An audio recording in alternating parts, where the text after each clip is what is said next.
सबसे खुश कौन? एक कौआ एक वन में रहा करता था। उसे कोई कष्ट नहीं था और वह अपने जीवन से पूरी तरह संतुष्ट था। एक दिन उड़ते हुए वह एक सरोवर के किनारे पहुंचा।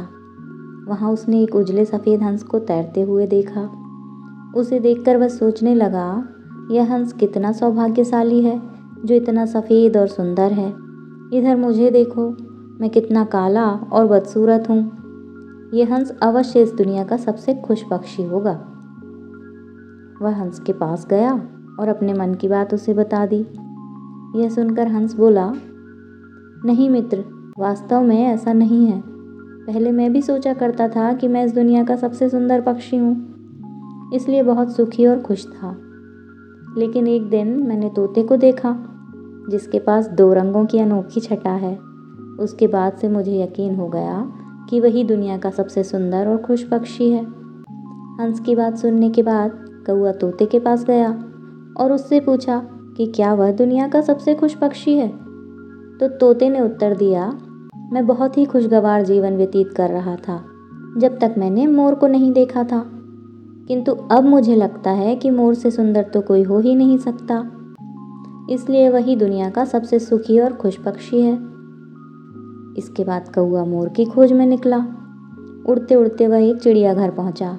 वहां उसने देखा कि मोर एक पिंजरे में बंद है और उसे देखने के लिए बहुत सारे लोग जमा हो रहे हैं।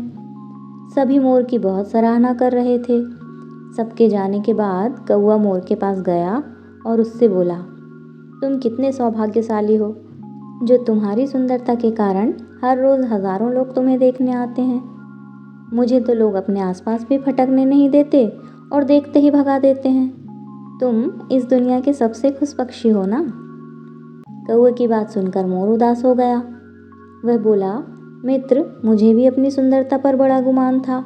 मैं सोचा करता था कि मैं इस दुनिया का क्या बल्कि इस पूरे ब्रह्मांड का सबसे सुंदर पक्षी हूँ, इसलिए खुश भी बहुत था।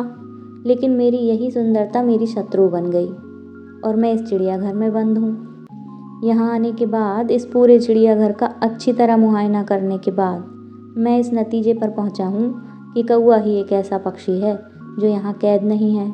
इसलिए पिछले कुछ दिनों से मैं सोचने लगा हूँ कि काश मैं कौआ होता तो कम से कम आज़ादी से बाहर घूम सकता और तब मैं इस दुनिया का सबसे सुखी और खुश पक्षी होता।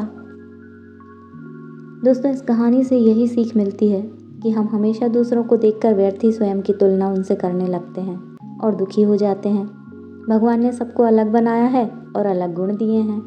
हम उसका महत्व नहीं समझते और दुख के चक्र में फंस जाते हैं।